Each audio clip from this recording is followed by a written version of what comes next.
തീർച്ചയായിട്ടും ഇപ്പോൾ ഏറ്റവും പുതിയതായി പുറത്തുവരുന്ന വിവരമനുസരിച്ച് രാഹുലിന്റെ പ്രാഥമിക അംഗത്വത്തിൽ നിന്നും സസ്പെൻഡ് ചെയ്തിരിക്കുന്നു എന്നതാണ്.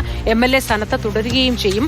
ഇനി ഈ ആരോപണങ്ങളിലൊക്കെ എന്താണ് രാഹുലിന് പറയാനുള്ളത് എന്നത് പൊതുസമൂഹം ഉറ്റുനോക്കുന്നുണ്ട്. കാരണം മറ്റ് ചില കാര്യങ്ങൾ, ട്രാൻസ്ജെൻഡറായ അവന്തിക വെളിപ്പെടുത്തിയ ചില കാര്യങ്ങളിൽ ചില അവ്യക്തതയുണ്ട് എന്ന് പറഞ്ഞ് ചില സന്ദേശങ്ങളുമായി രാഹുൽ മാധ്യമങ്ങൾക്ക് മുന്നിലെത്തിയിരുന്നു. അതുപോലെ തന്നെ മറ്റുള്ള കാര്യങ്ങളിലും എന്താണ്, മറ്റു സ്ത്രീകൾ ഉന്നയിച്ച ആരോപണങ്ങൾക്ക് പിന്നിലും അതിലെന്താണ് സത്യാവസ്ഥ എന്നത് തെളിയിക്കാനുള്ള ഒരു ശ്രമം, അല്ലെങ്കിൽ തന്റെ ഭാഗം ന്യായീകരിക്കാനുള്ള ഒരു ശ്രമം രാഹുൽ മാങ്കൂട്ടത്തിൽ നടത്തുമോ എന്നതും നമ്മൾ ഉറ്റുനോക്കുന്ന ഒരു സാഹചര്യമാണ്. MLA സ്ഥാനത്ത് തുടരുന്നതിന് അല്ലെങ്കിൽ രാജിവെക്കാതിരിക്കുന്നതിന് എന്തെങ്കിലും ഒരു വിശദീകരണം നൽകേണ്ടതുണ്ട് എന്ന് തന്നെയാണ് പൊതുസമൂഹം വിശ്വസിക്കുന്നത്.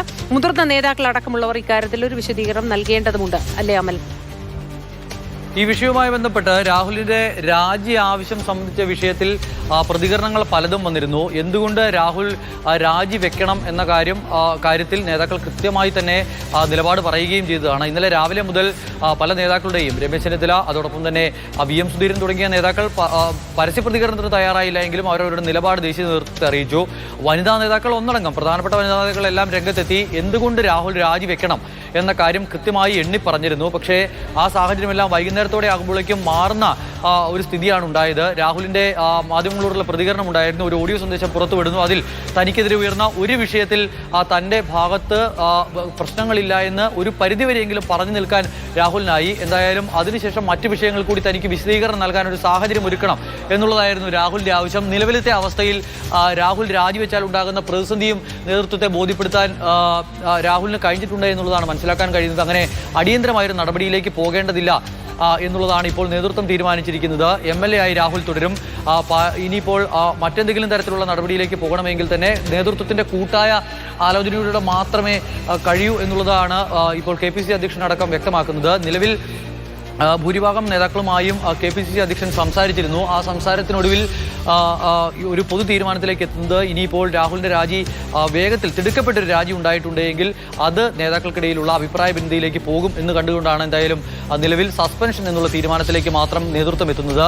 രാഹുലിന്റെ രാജി ഉണ്ടാകില്ല, നടപടി സസ്പെൻഷനിൽ ഒതുക്കുകയാണ്. മൂത്തി നേരത്തെ ചോദിച്ചതുപോലെ ഈ വിഷയവുമായി ബന്ധപ്പെട്ട് എന്തുകൊണ്ട് രാജിയില്ല, ഒന്നിലധികം ആരോപണങ്ങൾ ഉയർന്നു വന്നതിന് ശേഷവും, ഗർഭചിത്രമടക്കമുള്ള ഗുരുതരമായ വിഷയങ്ങൾ ഉയർന്നു വന്നതിന് ശേഷവും രാഹുലിന്റെ രാജി, എന്തുകൊണ്ട് രാഹുൽ MLA സ്ഥാനത്ത് തുടരുന്നു എന്നുള്ള ആ ചോദ്യം ഇനിയും നിലനിൽക്കും. അതിൽ ഏതെങ്കിലും ഒരു വിഷയത്തിൽ രാഹുൽ എന്തെങ്കിലും തരത്തിലുള്ള ന്യായീകരണം പറഞ്ഞതുകൊണ്ട് മാത്രമായില്ല, അതിനും അപ്പുറത്തേക്ക് നിരവധി വിഷയങ്ങളുണ്ട്, നിരവധി പരാതികളുണ്ട്. പരാതി എന്ന് പറയുമ്പോൾ വെളിപ്പെടുത്തലുകളുണ്ട്, നിരവധി ചാറ്റുകൾ പുറത്തേക്ക് വന്നതുകൊണ്ട്, ഓഡിയോ സന്ദേശങ്ങളുണ്ട്. ഇത് സംബന്ധിച്ച കാര്യങ്ങളിലെല്ലാം നേതൃത്വത്തിന് ഇനിയും മറുപടി പറയേണ്ടി വരും. പ്രതിപക്ഷ നേതാവാണെങ്കിൽ രാഹുൽ രാജിവെക്കുമെന്നുള്ള സൂചന നൽകി മുന്നോട്ട് പോകുന്നു. പ്രധാനപ്പെട്ട നേതാക്കൾ രാഹുൽ രാജിവെക്കണമെന്ന ആവശ്യം മുന്നോട്ട് വയ്ക്കുന്നു. അങ്ങനെയെല്ലാം ഉണ്ടായിരുന്നിട്ടും എന്തുകൊണ്ട് രാഹുൽ രാജിവെച്ചില്ല എന്നുള്ള ചോദ്യത്തിന് വരും ദിവസങ്ങളിൽ KPCC അധ്യക്ഷനടക്കമുള്ള കോൺഗ്രസിന്റെ പ്രധാനപ്പെട്ട നേതാക്കൾ മറുപടി പറയേണ്ടി വരും. മാത്രമല്ല, ഇടതുപക്ഷത്തു നിന്നും രാഹുലിന്റെ രാജിക്കായുള്ള മുറവിളി ഇനിയും ഉയരുമെന്ന കാര്യത്തിൽ സംശയം വേണ്ട. കഴിഞ്ഞ ദിവസങ്ങളിൽ രാഹുൽ രാജിവെക്കണമെന്ന് ആവശ്യപ്പെട്ട കോൺഗ്രസ് നേതൃത്വം ഒന്ന് സൈലന്റ് ആയി, അല്ലെങ്കിൽ BJPയുടെ ഭാഗത്തുനിന്നോ രാജിക്കായുള്ള മുറവിളി എന്നതിനപ്പുറം പാർട്ടിക്കുള്ളിൽ തന്നെ അതിശക്തമായി ഈ കാര്യങ്ങൾ ഉയർന്നു വരുന്നു. ഒരു സ്ത്രീ വിരുദ്ധ സംഘമാണ് പ്രവർത്തിക്കുന്നത് എന്ന തരത്തിലുള്ള ആരോപണങ്ങളും ഒക്കെ ഉയർന്നു വരുന്ന സാഹചര്യത്തിൽ, മാത്രമല്ല വനിതകളുടെ കൂട്ടായ്മയിൽ തന്നെ ഈ കാര്യങ്ങൾ ഉയർന്നു വരുന്നു, ശക്തമായ പ്രതിഷേധം വരുന്നു. ഈ സാഹചര്യത്തിൽ പാർട്ടിക്കുള്ളിൽ ഈ പ്രശ്നങ്ങൾ രൂക്ഷമായാൽ പിന്നീട് ഈ കാര്യങ്ങളെ എങ്ങനെയായിരിക്കും വരുതിക്ക് നിർത്താൻ നേതൃത്വത്തിന് കഴിയുക?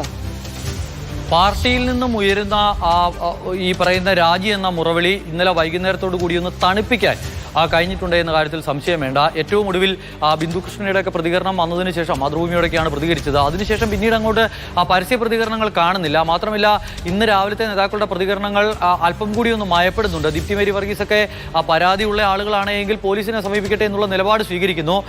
അതോടൊപ്പം തന്നെ മറ്റ് കോൺഗ്രസ് നേതാക്കൾ ആരും ഈ വിഷയത്തിൽ അങ്ങനെ രാഹുലിനെ പൂർണ്ണമായും തള്ളിപ്പറയാൻ തയ്യാറാകുന്നില്ല എന്നുള്ളത് ഇന്നലത്തെയും ഇന്നത്തെയും കാര്യങ്ങൾ പരിശോധിക്കുമ്പോൾ ഉണ്ടാകുന്ന വളരെ പ്രകടമായ ഒരു വ്യത്യാസമാണ്. അത് എന്തുകൊണ്ട് എന്നുള്ള കാര്യത്തിൽ ഇനിയും വ്യക്തത വരേണ്ടതുണ്ട്. എന്തായാലും നേതൃത്വം ഈ പറയുന്ന രാജി എന്ന് പരസ്യമായ ആവശ്യം ഉന്നയിച്ച ആളുകളെ രാഹുലിന്റെ രാജി എന്തുകൊണ്ട് വേണ്ട എന്ന കാര്യം പറഞ്ഞ് ബോധ്യപ്പെടുത്തിയിട്ടുണ്ട് എന്നുള്ള കാര്യമാണ് മനസ്സിലാക്കാൻ കഴിയുന്നത്. രാഹുൽ രാജിവെക്കുമെന്നുള്ള ഉചിതമായ തീരുമാനം ഉചിതമായ സമയത്ത് എന്നുള്ളതാണ് KPCC അധ്യക്ഷൻ ഇന്നലെ രാവിലെ പറഞ്ഞു പോയത്. പക്ഷേ വൈകുന്നേരം ആകുമ്പോൾ ആ തീരുമാനത്തിൽ ഒരല്പം മാറ്റമുണ്ടാകുന്നു, നിലപാടൊരൽപ്പം മയപ്പെടുത്തുന്നു. അതിനാൽ തന്നെ ഈ വിഷയവുമായി ബന്ധപ്പെട്ട് ഇനിയിപ്പോൾ കോൺഗ്രസിൽ നിന്നും രാഹുലിന്റെ രാജി എന്ന് പരസ്യമായി ആരെങ്കിലും ആവശ്യപ്പെടാനുള്ള സാധ്യത വളരെ കുറവാണ്. അങ്ങനെ ഉണ്ടെങ്കിൽ തന്നെ പ്രധാനപ്പെട്ട നേതാക്കളാരും ആ രാജി ആവശ്യം പരസ്യമായി ഉന്നയിച്ച് രംഗത്ത് വരാനുള്ള സാധ്യത കാണുന്നില്ല. എങ്കിലും ഇടതുപക്ഷ ക്യാമ്പിൽ നിന്നും അതോടൊപ്പം തന്നെ BJPയുടെ ക്യാമ്പിൽ നിന്നും രാഹുൽ രാജിവെക്കണമെന്ന ആവശ്യം ശക്തമാകും. രാഹുൽ ഇനിയിപ്പോൾ MLA സ്ഥാനം രാജിവെക്കാതെ പാലക്കാട്ടേക്ക് എങ്ങനെ ചെന്നിറങ്ങുമെന്നുള്ളതാണ് ഏറ്റവും പ്രധാനപ്പെട്ട കാര്യം. രാജിയില്ല എന്ന് വ്യക്തമാക്കി കഴിഞ്ഞിരിക്കുന്നു.